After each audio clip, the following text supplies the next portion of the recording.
The UFC White House card just wrapped up, and I'm going to give my proposed matchups for the winners and some of the big losers of this card. It was an insane night of fights, especially even for a Sunday. There was no weather issues, so there wasn't really that much delay. We had 7 straight KOs slash TKOs, and we have 2 new champions, or at least 1 new champion in an interim. And there's a lot of things to do with a lot of different divisions, a lot of new contenders, a lot of big falls. So let's just jump right into it. First up, the new undisputed lightweight champion Justin Gaethje with the huge. This is probably one of the greatest upsets ever, and he pulled it off with one of the greatest performances, one of the best Justin Gaethje performance we've ever seen, the best he's ever looked. Maybe not physically in his prime, but mentally, he came in with a great game plan and he executed. Got a jab working early. He followed it up with the right hand always. One thing I like about Justin Gaethje that a lot of fighters don't do is sometimes they'll throw a left and they throw a straight or a jab and they won't follow it up, and even if they do, sometimes they just stop using it. Justin Gaethje always he gets that 1-2 going. He always throws that right hook over, that overhand right, and his jab was on point tonight. He's never really used the jab, and it was awesome. It was great to see. He has a lot of power. Probably the hardest hitting lightweight, other than Topuria in the lightweight division. So very very impressive to see. He brought him down with the headlocks. He was able to reverse Ilya in the important situations in round 4, and that led to the doctor stoppage with Ilya not being able to get up and Alexander Topuria telling the doctor that his brother cannot compete any longer. Justin Gaethje is insanely better than people think, and it's very, very nice to see him getting a lot more respect now. Obviously, there's always going to be the doubters, the naysayers. I'm not really one of them, but I will say Ilya Topuria fought a terrible fight. He fought a terrible first round. He did not respect Gaethje's power. He just thought he could walk through his jab like he's done other people, but those guys don't have the power. It's different for Justin Gaethje, and he also just entered brawling every single sequence instead of trying to nicely get his jab in, get some nice hooks. He didn't try to weasel him back to the cage like he did every other fighter he has with good footwork and good head movement, getting his head off the center line from that jab. Didn't do any of that. He just got in the pocket, tried to brawl with Justin Gaethje, and Justin Gaethje's not the guy you brawl with in this division. He's definitely not the guy because Justin Gaethje's chin is very underrated. People act like, oh my God, Max Holloway knocked him out, but he knocked him out in that 5th round. Justin Gaethje ate a lot of shots from Max Holloway on the chin, and it was literally right at the end, a huge swinging right that landed perfectly on his chin. Ilya didn't even try his perfect setups. The reason why Ilya had so much success and he knocks people out is not just because of his power, but because he lands perfectly. He uses like a sort of a pendulum swing. He goes a left hook, a right hook over, maybe a shot to the body, and then a right hook over again. It's a back and forth movement, but that's what he used to do. And instead, this was just a big brawl. It was like watching Iwo Baroneski, but as Ilya Topuria, which is just shocking.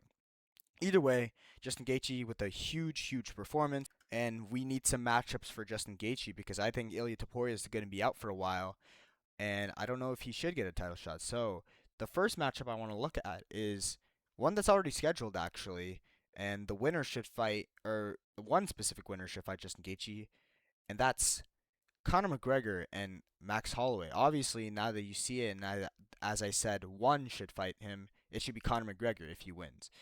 I don't believe they'll give it to Max Holloway because the other matchup I will list. But Conor McGregor, one of the biggest stars in this, the biggest star in the sport of MMA, probably in all of combat sports of all time. Conor McGregor really needs this win. He's definitely looking at Justin Gaethje like, yeah, and this is a stylistically good matchup for him if he can get to Justin Gaethje. But he has to go through Max Holloway first. It is absolutely at 170, but I think after this fight, we have to look at everything a lot differently. You can never write these guys off. It's a higher level. You can never write guys off in a matchup like this. And I think Conor McGregor still absolutely has a shot. against Max Holloway. And if Max Holloway wins, he also has that rematch with Justin Gaethje where he knocked him out and dominated him over 5 rounds. So you absolutely can look at him for a title shot. But the reason why I rank him bottom is because of this matchup, and it's Charles Oliveira and Arman Tsarukyan. Charles Oliveira obviously coming off a big win streak now, from Ilya Topuria beating Gamrot and Max Holloway, dominating Max Holloway in March, and he has now in his last 4 fights he's the 3-1. So Charles Oliveira made the case that he should get a title shot next, and the only person in front of him really is Arman Tsarukyan, because Arman Tsarukyan obviously has that close win over him, and Arman Tsarukyan also has only fought once since UFC 300, which was when he fought Charles Oliveira. He fought Dan Hooker, and Dan Hooker has not looked great since his Gamrot fight, and that was nearly 2 years ago. Not a great look for Arman Tsarukyan. He needs this. He's not a great company guy. Dana doesn't like him. I don't think a lot of whole fans like him. They just like to make fun of him because of his fucking food eating disorder. So we make Charles Arman. The winner of this should probably get the title shot, but I also believe Conor McGregor, if he wins, will get the title shot, considering it is literally just next month, and we got to get things moving along here. So these are the two matchups. Let me know what you think. I think Conor will take priority over everyone, but then next is Charles, then Arman, and then maybe Max Holloway. Next up, Ciryl Gane knocked out Alex Poatan Pereira. This was insane. I mean, a lot of people. It was a close fight to look at, but Alex Pereira. I mean, he got knocked down by the straight left of Ciryl Gane. Maybe it was the jab, but Ciryl Gane's jab and his straights are so fast, and it's something you always have to look out for against Ciryl Gane. He got that big knockdown, but a lot of back of the head shots, probably at least 15 in that first sequence when Pereira sort of went down. Not a great look for Gane, but obviously still a very good performance. And Pereira probably would have gotten stopped, could have been stopped if Gane actually landed shots to his face and not the back of his head. That being said, Alex Pereira now failed to get his third belt. Ciryl Gane has the interim belt, and obviously people might say, "Oh, okay, now he's going for Aspinall," but I'm looking ahead. I don't see Aspinall fighting for a while. I don't think he'll be around for a while. He might end up quitting before he decides that, "Oh, I want to actually fight or defend my belt." So, I'm looking past Aspinall, and I'm looking at Ciryl Gane getting the unified belt off of a vacation, and I think we have Alexander Volkov to get his rightful rematch. Or not rematch, but a trilogy, considering they should be 1-1, and Ciryl Gane only got into this position because Alexander Volkov was brutally robbed by by Ciryl Gane in that 3-round fight they had at the end of 2024. Alexander Volkov obviously beating Sergey Pavlovich, beating Waldo Cortez Acosta. The late Yailton Almeida, as I say, he is not anymore signed by the UFC. He should be what would be a 7-fight win streak. In his last 7 fights, he is 6-1. It is undeniable that Alexander Volkov should get the next title shot, and this is a trilogy in the making. This is what we have been waiting for. Alexander Volkov must right the wrongs against Ciryl Gane, and I think it's still an interesting matchup. I think Volkov has a much better chance now. He's seen quite a bit of Gane. Obviously, Gane has been able to see a bit of Volkov, but this is a great matchup. This is what you do. This is the trilogy. This is what you finish the story off. Volkov wants to be considered an all-time great, and the only thing keeping him from being a top maybe 5 all-time heavyweight is that undisputed gold. So you have Aspinall vacate that title and Ciryl Gane Volkov for the trilogy. Let's go. Next up, the former double champ Ilya Topuria. Ilya getting his chain snatched in probably the most brutal, I mean brutal of ways. I mean nobody could have predicted he'd get beat that bad by Justin Gaethje, and he came in with a terrible game plan. Didn't respect Gaethje at all. So this is all on him, and he recently posted on Instagram maybe like an hour ago uh, that he had a great camp and he will be back and he wants to get a rematch sooner or later. Not necessarily specifying a date, but he'll probably be out. He took a lot of damage. His orbitals are probably both broken. He probably broke his nose. I don't know what's not broken, to be honest. He looked like a fucking ogre after that fight. He needs to take a long break. I hope to see him back in December if he can. And he should fight the winner of Paddy Pimblett and BSD, because you have a great layup fight for Ilya. I think no matter who wins this fight, it's an easy Ilya slime out if he does recover properly and he's not super mentally damaged from this fight.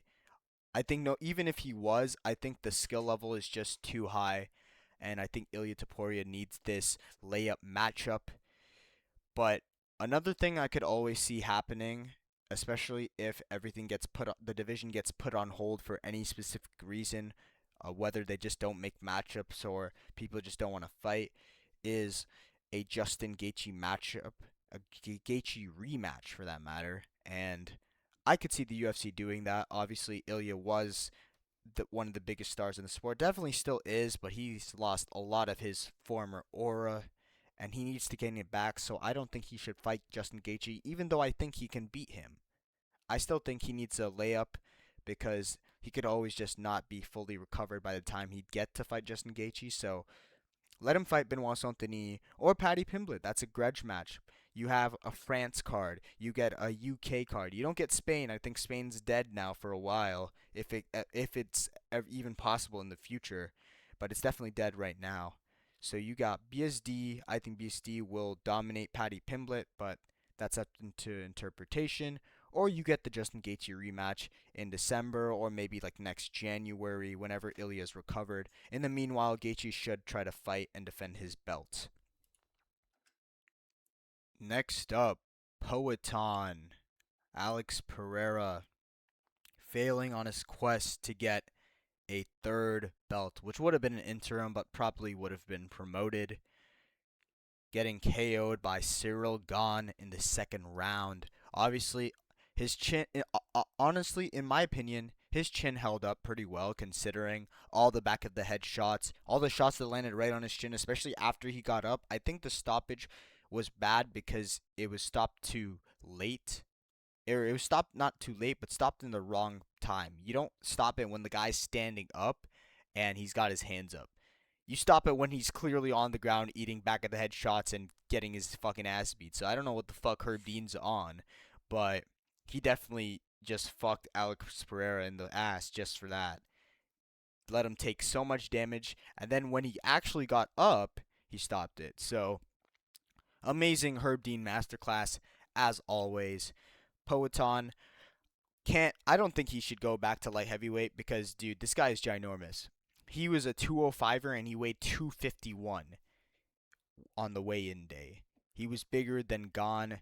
I don't think there's a reason for him to move down to light heavyweight.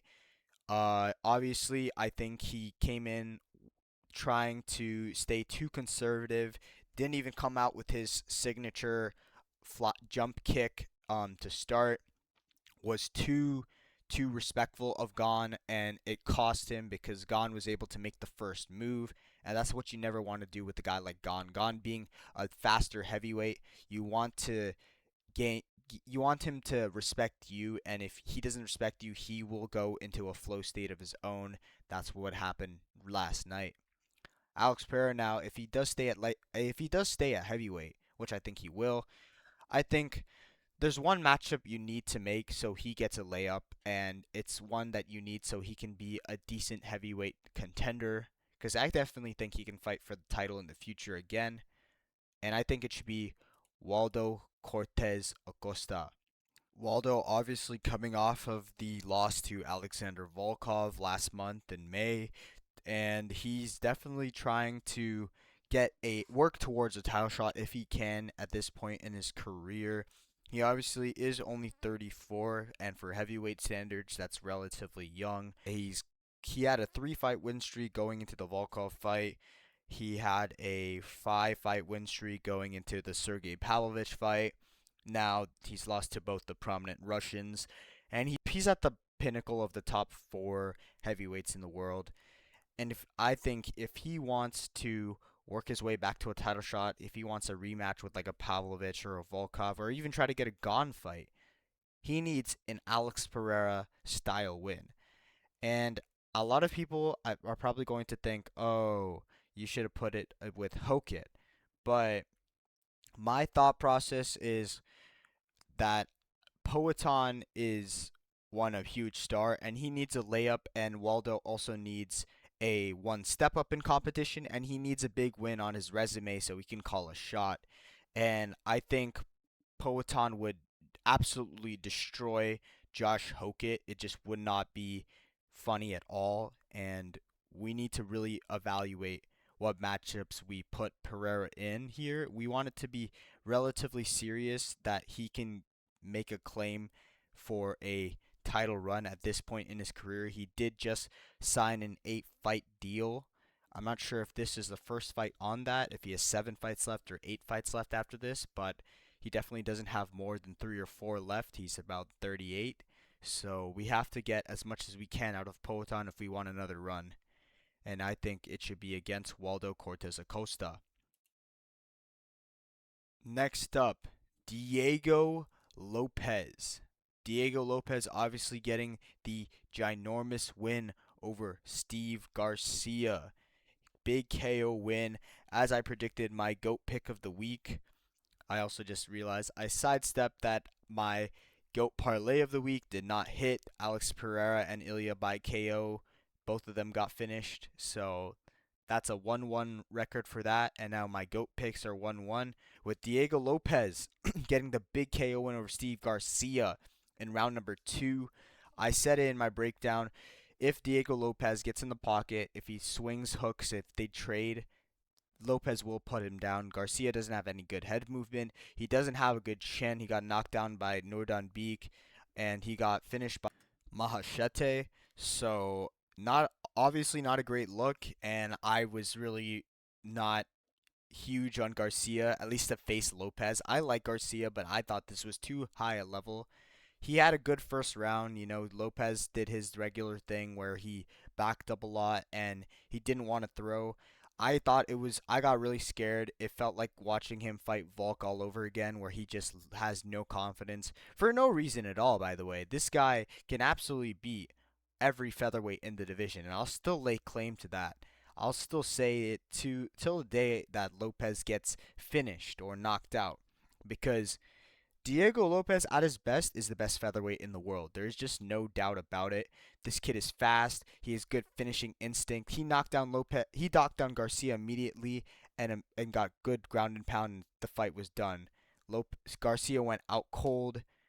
It was a great performance from Lopez when he just took that step forward. Because Garcia, there's a lot of guys in the UFC that only work well either fighting backwards or forwards, but never both ways. There's very few that can adjust to the back foot and also adjust to putting on pressure. And Lopez and Garcia are two guys that do very well with pressure, but do very bad on walking on the back foot. And Diego Lopez on the front foot immediately had respect because he landed big shots against Garcia in that first round. And when he realized he was down that first round, he immediately came out swinging. He threw a lot of sharp hooks, and they're fast, they're accurate, they land straight on Garcia's chin, exactly as predicted. I predicted a round 1 KO, but Diego Lopez did in round 2. He could have done in round 1. Now Diego Lopez obviously in the tricky situation. Um, he's lost to Volk twice. Who does he fight next? He obviously did just beat John Silva, and he's now beat Steve Garcia, two budding contenders in the featherweight division. You know what I think? I think He fights Volkanovski for the third time. Alexander Volkanovski obviously coming off the big win over Diego. Okay, yeah, I'm fucking joking. This is ridiculous. Why the fuck would he get? Why would he get Volk for a third fight? That'd just be ridiculous. Nah, I actually think he should be fighting Aljamain Sterling. Aljamain Sterling getting the big win against Yusuf Zalal, and he has been calling and calling and calling for a title shot. And we definitely should not give it to him. I mean, there's zero reason you give Aljamain Sterling a title shot, and you have to make sure he gets a proper win. Yusuf Zalal, that's not even he doesn't even have a top 5 win. Aljamain Sterling doesn't have a top 5 featherweight win. So we need to properly build it because I don't want to see this guy backpacking people to a championship. That's just ridiculous. And he's on a what 2-fight win streak of Brian Ortega out of the hospital and Yusuf Zalal. He lost to Mavzar Evloev, and before he only has 3 featherweight ranked wins. He beat Calvin Kattar, who's not even ranked anymore, and hasn't gotten a win in like 3 or 4 years. Like he's on a 5-fight losing streak. He last beat like Giga in 2022. I was like 15 years old. I was 14 years old. It was like 6 days before my birthday. So, Aljamain Sterling needs this big win to cap it off.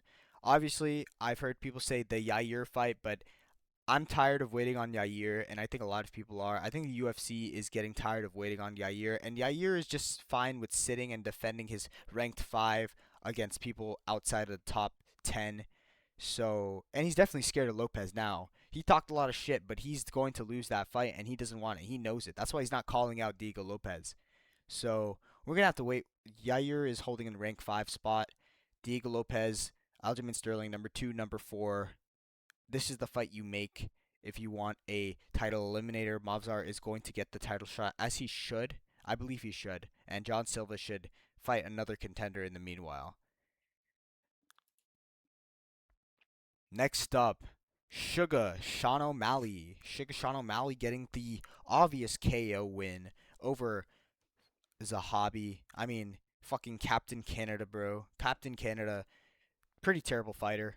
I was not I was never huge on him. I believe I watched him live rob Aldo at UFC 315 in Montreal. I watched him also somehow rob Cheeto, the worst he's been robbed in his last like 4 fights. So I really just don't believe in Iman Zahabi at all, and O'Malley really made it look easy. He got leg kicked a lot, but those weren't doing any damage. Joe Rogan just kept yapping his head off about, oh my god, the leg kicks are really doing damage. Sean O'Malley just switching all the time. But O'Malley always does a lot of stance switches. It's really hard to deal with a guy that's switching his stance constantly, and that's why O'Malley does it. He's smart. He's a great striker. That's why he does it. And he knocked him out easily. The camera angle on the live stream didn't do his KO justice. If you look from cage side, Zahabi goes down and it's very hard. He struggles to get up for like a solid like 4 or 5 seconds. It was a good stoppage, and the only reason it would be in a bad stoppage is if you wanted Zahabi to go out cold and lifeless and not fight for the rest of his career and just retire. I mean, he is 38 years old, so if he's planning on getting a title shot, that's tough luck. He's never getting there. Back to Sean O'Malley. This is the one he needed. He's now beaten Song Yadong and Iman Zahabi. That's 2 top 7 wins, and he wants a title shot. Obviously, Petr Yan, the champ, been out because of back issues, and I think he got surgery. Merab has been injured for a while, and they just never made the fight. And the reason they never made that fight is because they were waiting for O'Malley to get his big KO win, and he got it. And I think the UFC is going to make Petr Yan rematch Sean O'Malley, and Petr Yan will destroy him. I don't like O'Malley has not improved at all. I don't know why O'Malley thinks if he got absolutely destroyed by Merab, he had any chance in a rematch against a guy that he robbed, and he's admitted that he's robbed in a 5-rounder, which he has no gas tank against probably the most complete MMA fighter ever, in my opinion. This is a hot take, but I think he's there's a UFC fighter, if there's a fighter you ever want to be, it's Petr Yan. I think he's going to win this fight and cement himself as the greatest bantamweight that ever lived and one of the greatest fighters of all time. He's really cementing his legacy now. Once he beats Merab in the trilogy, once he beats O'Malley, He's just the greatest. And this is the matchup you got to make for Sean O'Malley to try to right his wrongs, but it won't come anywhere close to that.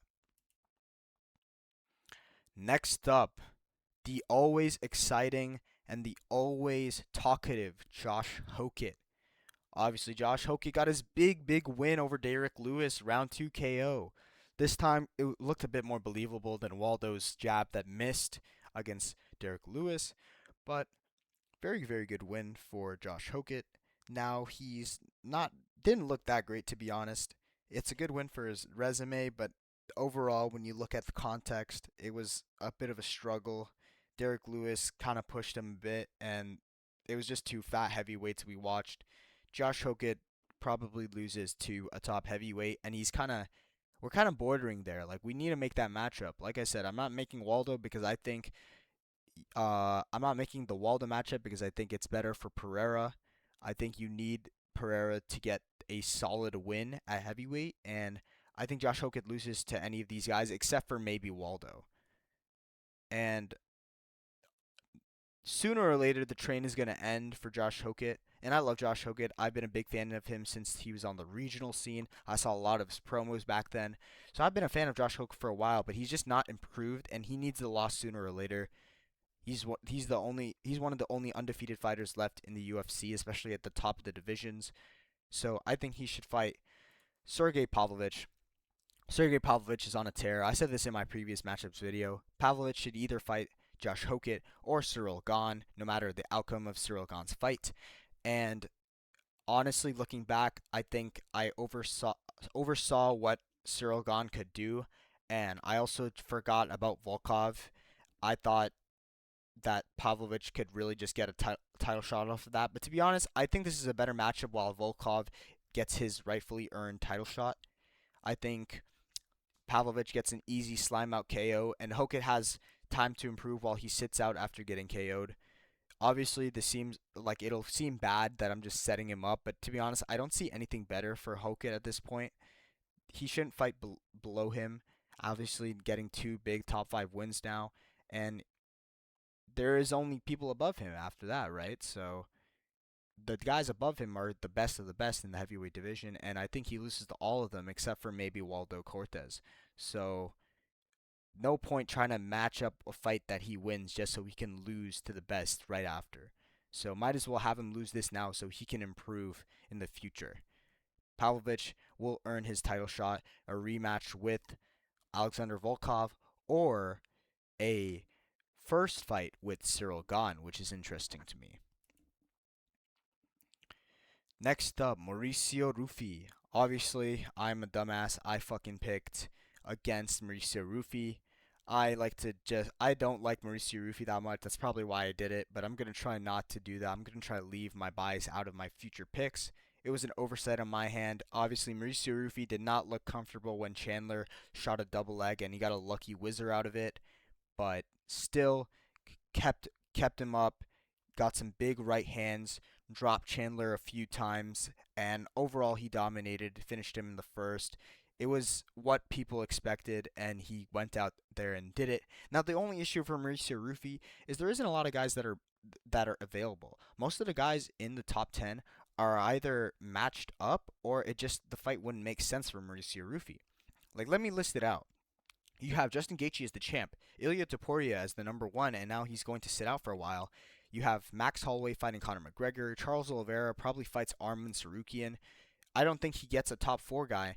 Maybe you could say BSD versus Paddy Pimblett, but that's also a matchup where, one, he's lost to Benoit Saint-Denis, and also it was via grappling matchup. It was not a very good look for Ruffi, and they're matched up. So I think with the amount of damage Ruffi didn't take, he should fight somebody soon, and the only person above him that's not scheduled officially is the gamer Motoiz Gamrot.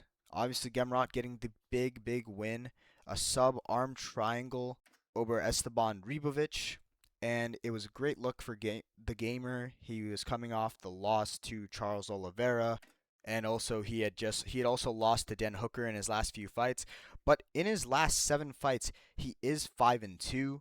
and he's kind of become a prospect killer in a way. And Gamer is a stylistically terrible matchup for Mauricio Rufy, and it's really the telltale for Rufy. If he can get past Gamrot, he has a shot at really contending for the title. Because if he can't, he'll never be a champion, and that's what he wants to be. He wants to be like a Conor McGregor.